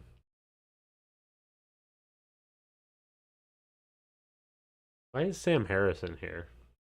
That's not fair. Strategy is that it doesn't seem anyone has tried to formalize the alt-right since. So where does that leave Gabe? He's gone through this whole process of largely hands-off indoctrination, and I should stress, his journey may look like what we've outlined here, or it may look different in places. This video is not comprehensive. Also, I want to go back to this picture. So, he said up and comers, but like realistically, like none of these people are even on the same level of like I would say they're all like kind of gateway to alt-right. Dave Rubin and Ben Shapiro, they're at this point they're alt-right. I don't know that much about him. I know he owned Terrence Howard, but or like he had tried to have a discussion with him. Jordan Peterson, I don't know, just don't listen to that guy. He's so manipulative. He's probably all right now too. Joe Rogan might even be. I haven't listened to his podcast in forever. Sam Harris, I just listened to a podcast with him today. He's not all right. He's very left. He's very left of center. He's not he's not a socialist or a communist. So if that makes you alt-right, then fucking I guess I'm alt-right too. Okay. Jesus. The major change in strategy is that it doesn't seem anyone has tried to formalize the alt-right since. So where does that leave Gabe? He's gone through this whole process of largely hands-off indoctrination, and I should stress, his journey may look like what we've outlined here, or it may look different in places. This video is not comprehensive. But now he's swallowed every pill he cares to, he blames half a dozen minorities for everything he sees as wrong with the world, and no one will give him anything to do. You've got this ad hoc movement frothing young men into a militant fervor, and then just leaving them to stew in their own hate. Should we really be surprised at how many commit mass shootings? This is a machine for producing lone wolves. Leaving men to take up arms of their own volition is a way of enacting terror while being just outside the popular conception of a terror cell. There are also, of course, more classic militias that will offer Gabe clear directives. They are recruiting from the same pool. And Gabe may stop short of this, settling in a middle layer that suits him or finding the inner layers too extreme. But violence is the logical conclusion of an ideology of hate. And should Gabe take this step, he can approach violence in the same incremental fashion he approached conservatism. He can start with yelling at people on Twitter, and then maybe collective brigading, DDoS attacks, sharing docs, leaking nudes, calling their phone numbers, texting them pictures of their houses from the sidewalk. These acts of cruelty become games of one-upmanship within his community. All this can start as far back as step 2 and get more intense the deeper he goes. And some people join explicitly to partake in harassment and violence the way Gabe joined to talk about anime. But this behavior can serve as a kind of buy-in. The left and the feminists and the LGBTQs and the Muslims and the immigrants are all within his community subhuman. You've maybe heard the conservative catchphrase, feminism is cancer. Well, you don't treat cancer by having a respectful exchange of ideas with it, but by eradicating it down to the last cell. Cruelty against the left is framed as but by feminism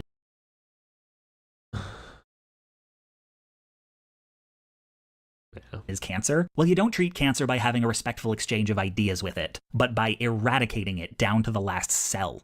Cruelty against the left is framed as necessary and righteous. From any other perspective, posting someone's bank information is something you might feel ashamed of, which creates a psychological imperative not to consider other perspectives. A thing that keeps people in is staving off the guilt they will reckon with the moment they step out. Gabe is also aware that anything he's done to the left could be done to him if he leaves. Some communities even keep docs on their members as insurance. And the things he's encouraged to do to the left will likely make him feel that the left would never take him now. The radical right is the only home he's got. Harassment becomes another tool of isolation. Steadily, options for Gabe are whittled down to being a vigilante or a nihilist.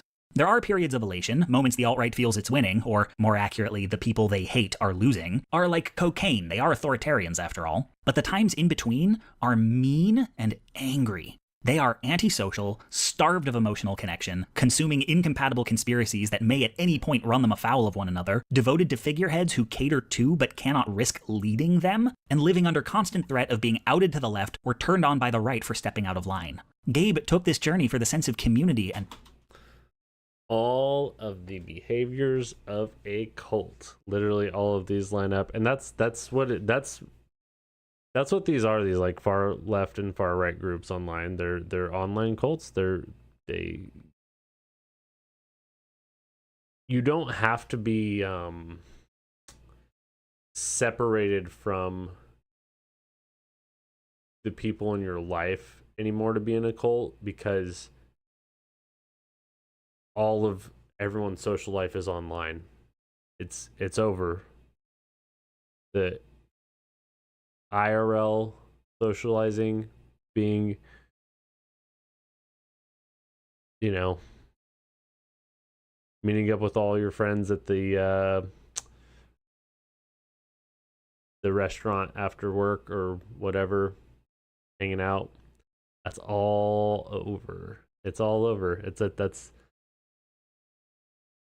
That's a pastime of my youth, my early 20s and teens. But now it's all social media, baby. This is the world we live in. So crazy. But yeah, like it used to be really hard to join a cult. Now it's super easy, and it's so many people are susceptible. And like I said, like I was like, you know, half in. I had the foot in. I was testing the waters, so that's how I know how easy it is. It's like crazy. Like I don't think I'm like the smartest person, but I think I'm pretty intelligent. I think I'm like, you know, I have this capability of critical thinking, and still, you know, just because it was the way they thread it makes it very convincing, especially when you're younger. Like I think so this was 2015, 2016, so I was like 24, 25, maybe even as old as 26, but I think around then, like near the end of the Trump's campaign for presidency the first time around, I started seeing through it, so luckily. Purpose. And but for the rare moments everything goes their way, the alt-right can't maintain either. They can only keep promising his day will come, a story he could get from a $5 palm reading. The feeling there's nothing left but to kill yourself or someone else is so common, it's a meme. But there is a third option. Gabe can leave. Pre-conclusion, for fuck's sake, do not make Gabe your whole ass praxis. Before we continue, I want to state plainly that Gabe went off the deep end because he found a community willing to tell him that because he is a cishet white man, the world revolves around him. Do not treat him like this is true. If a fraction of the energy spent having debates with America's Gabes were spent instead on voter reenfranchisement, prisoners' rights, protections for immigrants, statehood for DC, and redistricting, Gabe's opinions, in the societal sense, wouldn't matter. Reactionary conservatism is a small and largely unpopular ideology that is only so represented in our culture and politics because they've learned how to game the system. And I get it. Man, they were doing the crowd sizes back in this is 2019, right? This video. They were doing the crowd sizes, or I think this is 2020, maybe, whatever. That's funny. Dude, wait, this is 2020. That means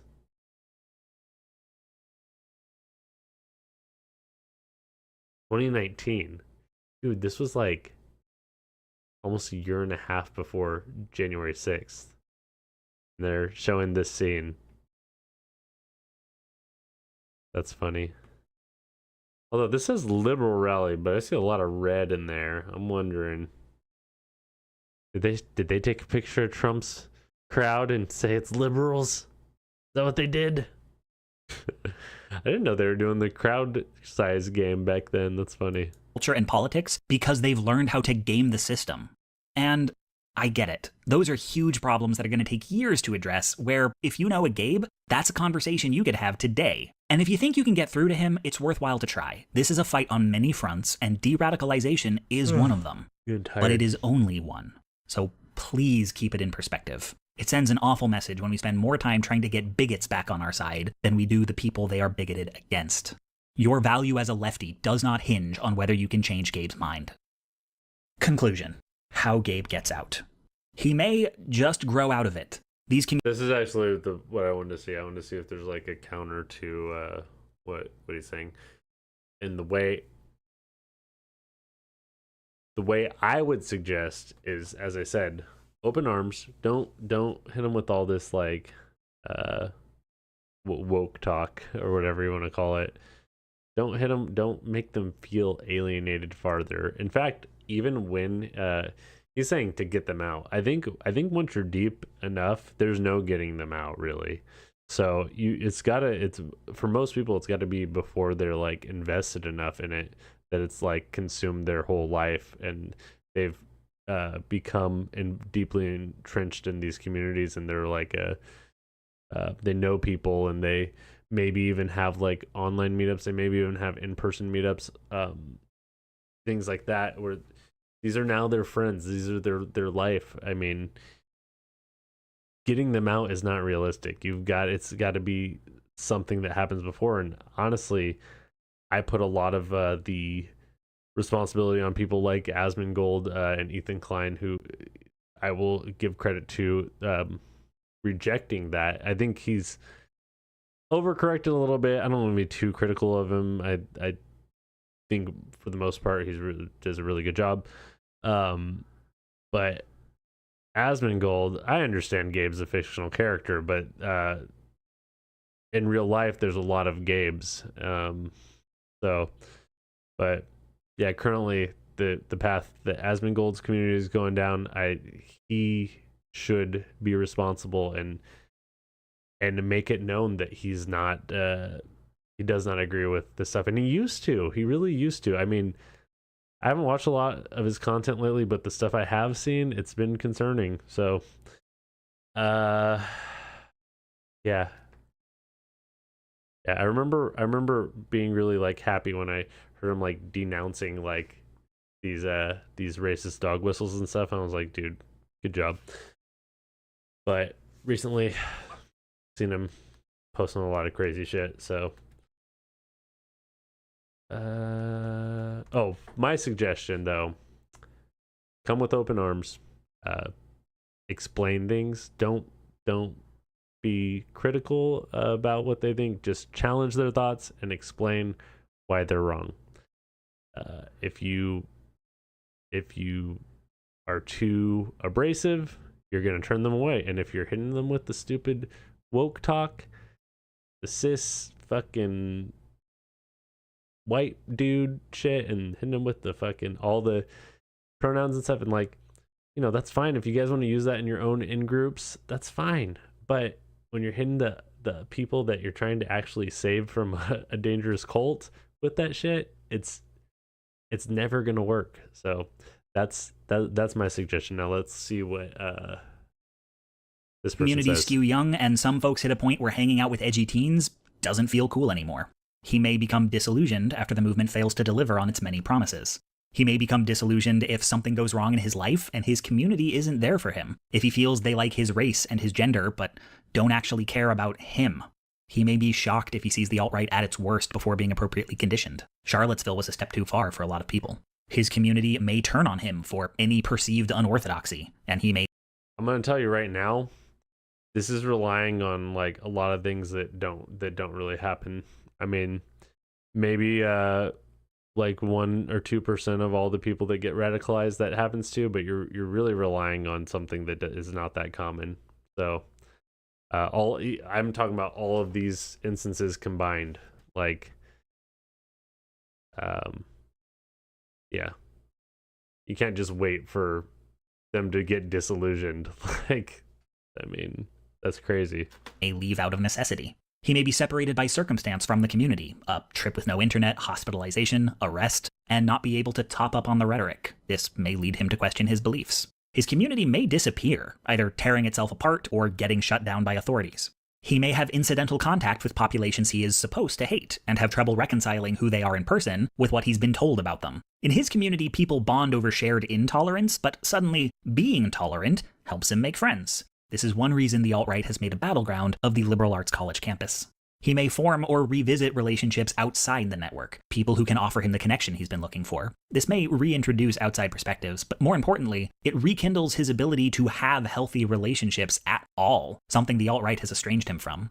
As with recruiters, it seems these escape hatch relationships can sometimes be parasocial, coming to respect a public figure who is on the left or is critical of the alt-right. Someone he is close to may compel him to choose me or the movement. A lot of young men leave to save a romantic relationship. We're getting to the better like solutions to this, because just hoping that they become disillusioned by some like fate is just not a realistic thing. I don't like the way he's just listing a bunch of things and Stories not from like people who kind of already jumped explaining it more in depth. But yeah, may help. There aren't a lot of public formers, and some raise questions as to their sincerity, but it is getting more common, and maybe the closest we get to exit counseling for the alt-right. He may become aware of the ways he's being manipulated, or have them revealed to him, maybe because he stumbled into BreadTube, I don't know. Knowledge that you are being indoctrinated is no guarantee it won't work. You are not immune to propaganda, but it can help one resist. And he may revisit a core belief system that used to guide him, be it religion or social justice, or a really wholesome fandom, and be reminded of the identity he used to have. Moments like these, in isolation or in aggregate, can inspire Gabe to jump. They are also good times for friends to intervene. The reach and the impunity that comes with the internet means it has never been easier to fall into reactionary conservatism. this is exactly what I was saying earlier. It's so easy to become part of these cults now. You used to have to like meet a weird dude with a swastika on his forehead, and now it's like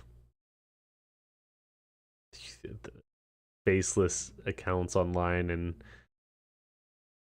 these YouTubers. It's weird to call them YouTubers, but like right-wing YouTube guys that like just look like normal dudes.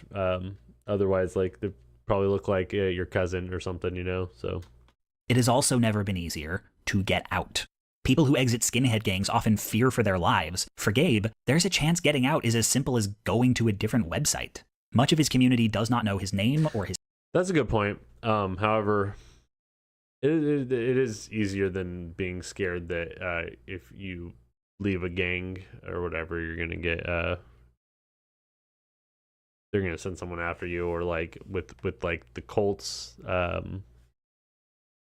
like legit in real life cults.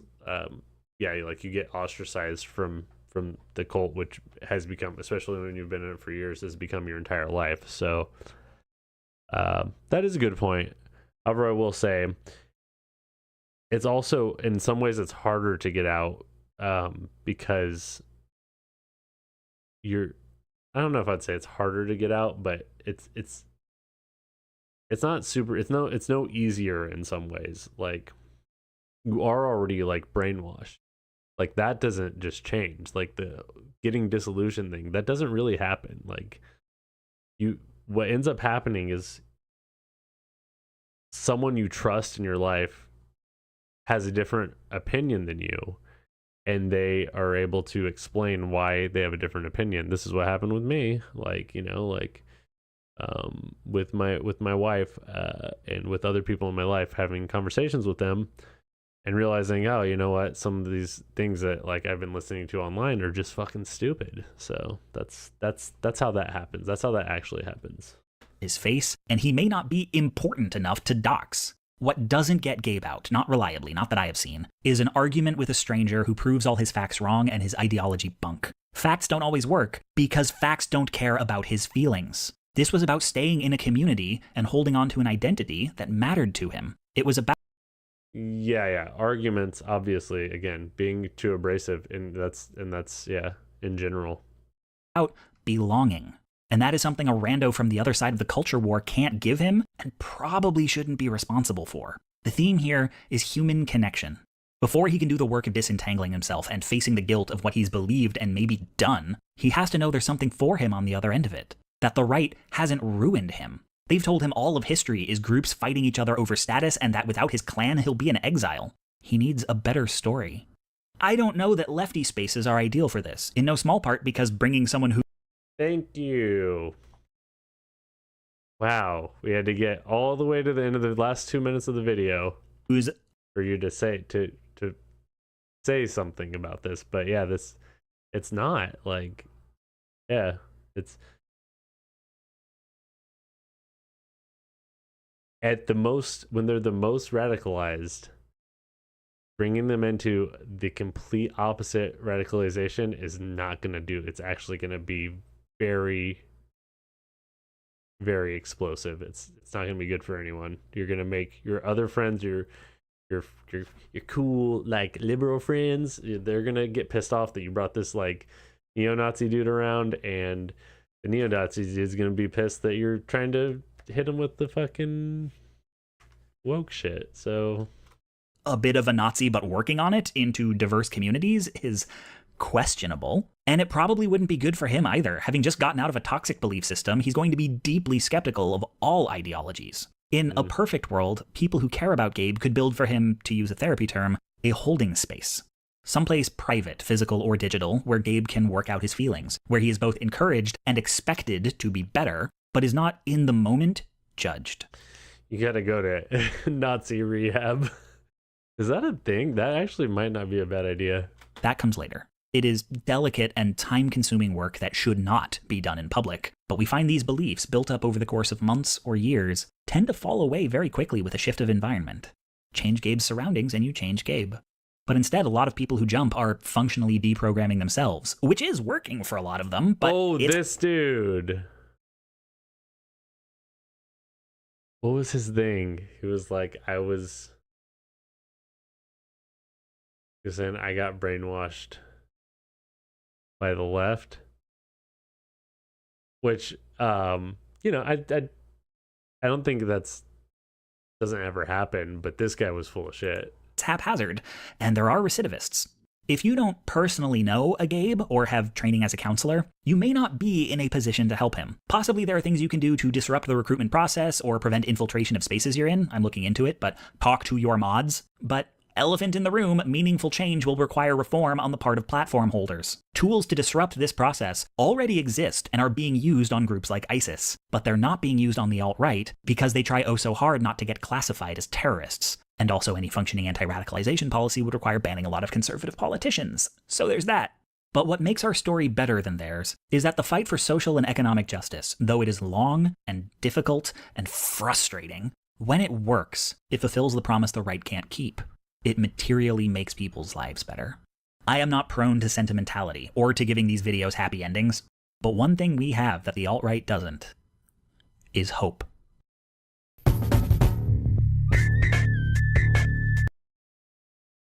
Hope, huh? Well, wasn't that a lovely little ending to the video? That was so cheesy, but I mean, it was a good video. I feel like maybe I went a little too critical. What is going on here?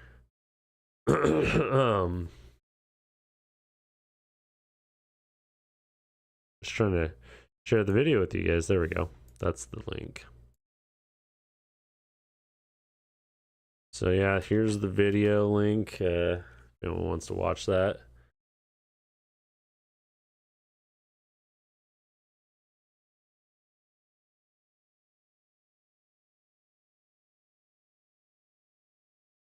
Innuendo Studios. Good video. He has a lot of subscribers. 500,000. Almost. Go subscribe to him. Get him up to 500K, guys. That was a blast from the past, huh? Like a bunch of stuff when I was kind of freshly out. Probably like 2 or 3 years after I had stopped like listening to a bunch of those Jordan Peterson and who else? Like I didn't really listen to Dave Rubin. I saw him a couple of times. Like I saw him on Joe Rogan. There's just so many. I did watch. There's like a few months. Hey, babe. What is it? Oh, is it this one? Oh, is it the one on the? Is it the one with the big block? Yeah. Oh, it's in the like living room, like right where the bar's at. Yeah. Night. Oh yeah. Fucking. What was that guy's name? Oh, Steven Crowder. Yeah, used to watch him a lot. Or not a lot, but there's a few months where like I was subscribed and like watching all his videos. And that was like towards the end. I started kind of seeing. He got me like sucked in with the Prove Me Wrong or whatever. What the fuck was it? Ben Shapiro. God, and I used to really like Ben Shapiro. I think he might be redeemable, honestly. It sucks because, like, yeah, I don't think these people are dumb. I think that they're making too much money off of it and they don't want to give that up. So, hey, that's all for the video. What do you guys think about it? Say it down in the comments. I'll leave the description or leave the link to this video down in the description so you can go watch that source material. Watch it for, I think it's like 30 seconds or something on YouTube, so it gets the view count at least, and give it a thumbs up and everything, and subscribe to the dude. I need to go to bed. I thought I was gonna have time to react to the Jomo show. I really want to. How long? I think it's like a 30-minute video. I don't want to. Though our friend is infiltrated. Oh, it was right there. It was right there. Hold on. I have the link already though. This is why I prepped for this. Here. Copy. Paste. Boom. Oh yeah, it's 33 minutes. Damn it. I'm gonna try to stream tomorrow. Unfortunately, I wanted to go into this blind, but unfortunately, I almost guarantee they're gonna at least watch some of it on H3, so it probably won't be completely blind, unfortunately. But I do have to go to bed. I gotta be up in about 5.5 hours. So good night, everyone. Thank you for watching. Appreciate you, Swishy Snake. I appreciate you, Hadrian. The other dudes that came in and attacked my Discord, fuck you. Get fucking lost. I hate you. Get out of here. Fuck you. Like, seriously. Like, why would you do that? Jeez.